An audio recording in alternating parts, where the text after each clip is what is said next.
Varian woke up when cold morning air tickled the exposed skin of his stomach, where his shirt had slipped up.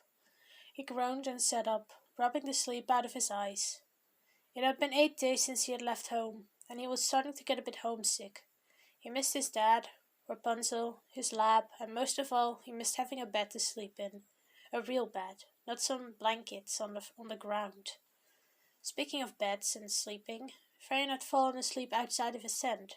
The soup had made him feel so nice and warm he had just passed out in the campfire.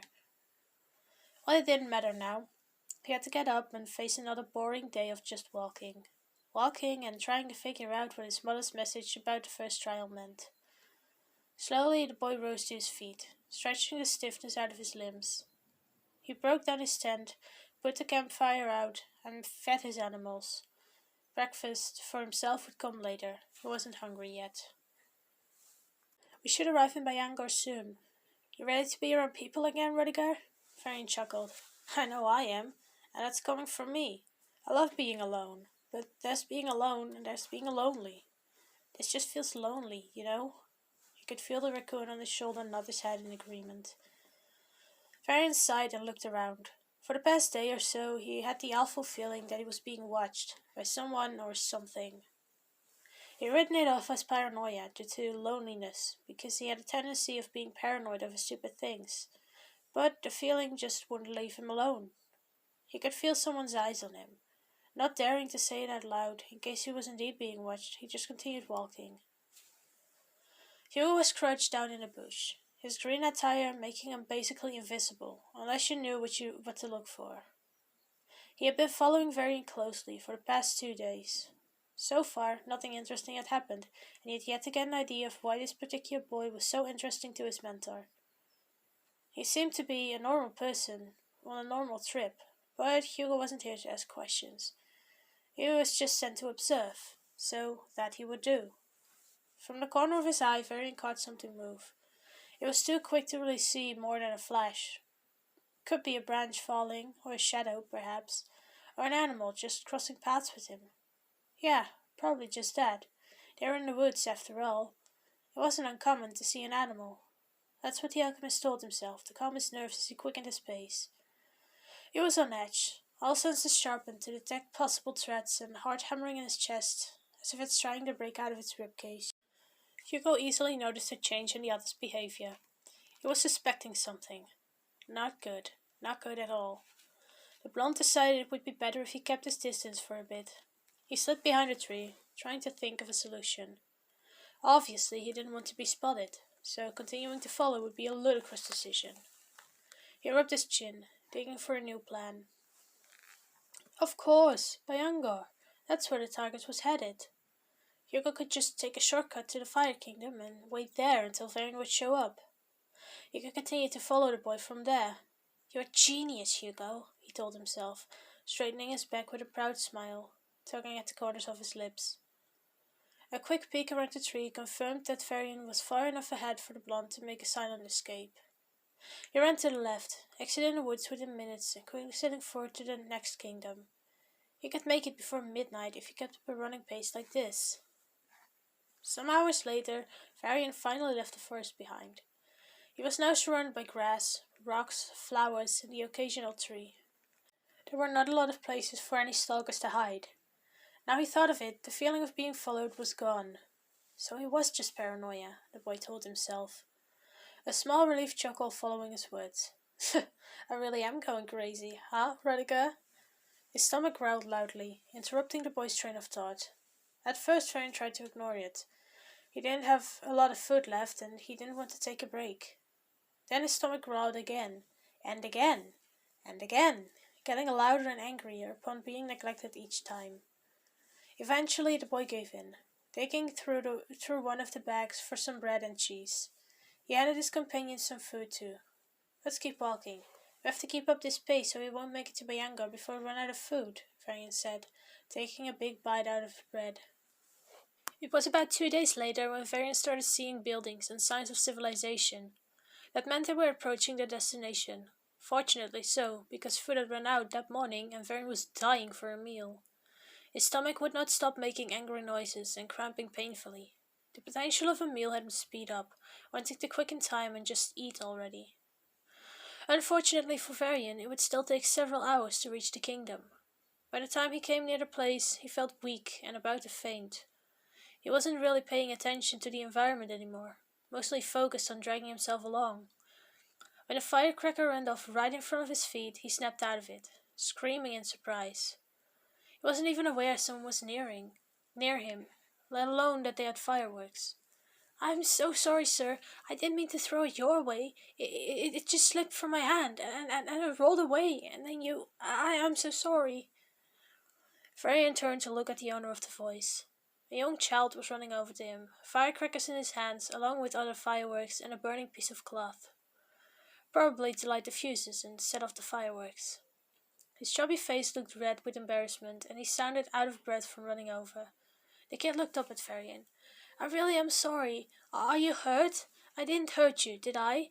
Oh, please tell me you're not hurt.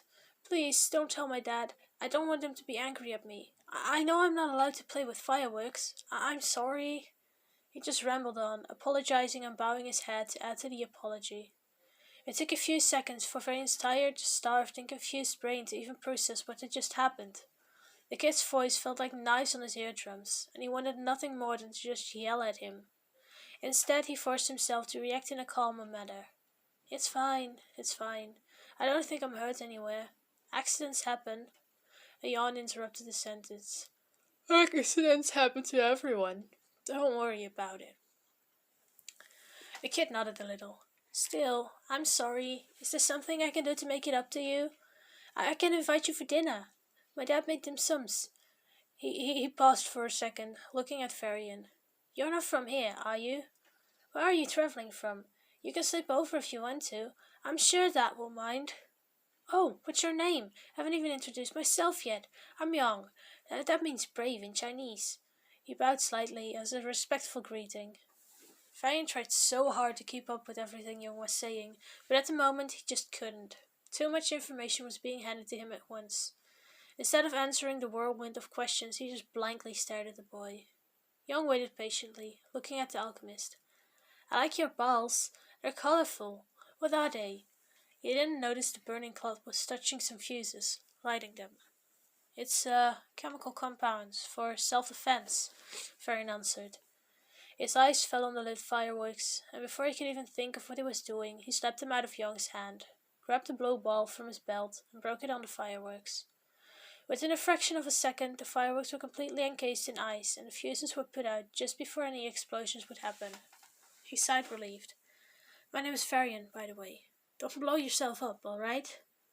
Young stared at his fireworks in the ice with wide eyes. For a moment, Varian thought he'd upset the kid. He was about to apologize when Young spoke. That was so cool! How did you do that? Did you make that stuff yourself? Well, what do the other colors do? Can you put out any fire with that? How does it work?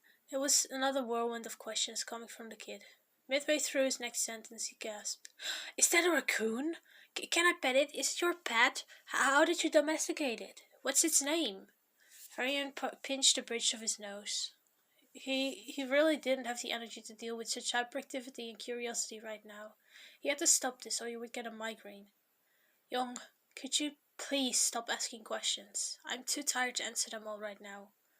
Huh? Yeah, of course. Come, just follow me. I can give you food and shelter. Young picked Rudiger up and carried the critter as he walked, guiding Varian to his house. He stayed silent for the entirety of the walk, not wanting to annoy the boy even more. Instead, he just focused on the raccoon he was carrying. Young had never actually seen a raccoon before, but he had heard of them from stories and seen drawings. They looked like such funny creatures. But he thought that of almost every animal. Animals are adorable, fascinating creatures, especially if they like being pet. Young soon pushed open the door of a house. It wasn't a big house, but it wasn't necessarily small either. There were some charred spots on the outside of the wooden walls, and Varian wondered if those were made by Young and his fireworks. Next to the door was an iron plate with Chinese characters engraved in them. It seemed to be one of those plates with names of the people who live in the house. There were 7 names. 2 of them had a red color, in contrary to all the other characters being colored black. Farron wondered why this was the case. Maybe it was simply a stylistic choice, but he couldn't help but feel like there was a reason behind it other than aesthetic. Dad, I'm home. I brought a guest. Young yelled inside before turning to help his guest bring his donkey into a small patch of grass where he would be able to graze. He then took both Varian and Rudiger into the house. Take off your shoes, please. I'll go get you some indoor slippers. Young quickly got rid of the shoes, slipping into some slippers and running inside to find Varian a pair too. He put Rudiger down on the floor and searched around the hall closet. Varian slowly took off his shoes. He felt so exhausted and couldn't think of a reason why. Maybe he had pushed himself too far by walking all through the night and not stopping to rest or sleep. He didn't have much time to think on that though. As soon as his shoes were off, Young brought down some slippers for him. He nodded as a sign of gratitude and put them on. Don't tell me you found another animal that you want to keep, Young. An agitated voice sounded from the kitchen. You already know I don't want you to have any more pets. We can't keep every animal you found inside the house. Finally, the owner of the voice stepped out of the kitchen. It belonged to a short man with black hair and dark eyes. He was wearing light blue and white-collared hanfu, more specifically a roo, an open cross-collar shirt, and a ku, a type of trousers. It had a firework-like pattern, much like Young's attire, except the pattern and belt were dark blue shade to get along with the lighter blue background. He's not an animal. Well, technically he is, if you count humans as animals. This is Varian. He's been traveling for a while, so I said he could eat with us and stay the night. Young pushed his new friend over to his father so they could greet each other. You always make too much food, so I don't think having a guest is a big problem, right? The man sighed. Right. He took Varian's hand, giving him a gentle handshake that lasted just a bit too long for the alchemist's liking. It's a pleasure to meet you, Varian. You can call me Kang. Dinner will be done soon. You can rest for now. Varian nodded a bit and gave a respectful bow of his head. Thank you so much for your hospitality. It means a lot. I promise I won't be any more of a bother than I need to be. No need for such formalities. Make yourself at home, kid. Any friend of yours is a friend of mine. Kang helped the boy sit down. He didn't cause you any trouble, did he? He was a bit of a troublemaker sometimes, with his fireworks and experiments. Varian shook his head, looking over at Young, who was setting the table. Not at all. He's been a real gentleman so far. He's very talkative, I have to say, though. He chuckled softly. Lots of questions, but curiosity is a beautiful thing. I hope he stays curious. Kang nodded in agreement. You were right about that. I'm just glad he didn't accidentally blow you up, he said, adding a chuckle to make it sound more playful than grave. With a soft sigh, the man got up, once again telling Varian to rest before heading back to the kitchen. Varian was left alone, sitting comfortably on a sofa. The exhaustion of the day finally caught up with him, and no matter how hard the boy tried to fight it, he could feel his eyelids close and sleep swiftly take him. And that's the end of chapter 3. I do apologize for my voice in this chapter, because I've been losing my voice over the past few days, and it's just getting worse. Thank you for listening, and oh my god, I'm almost running out of time.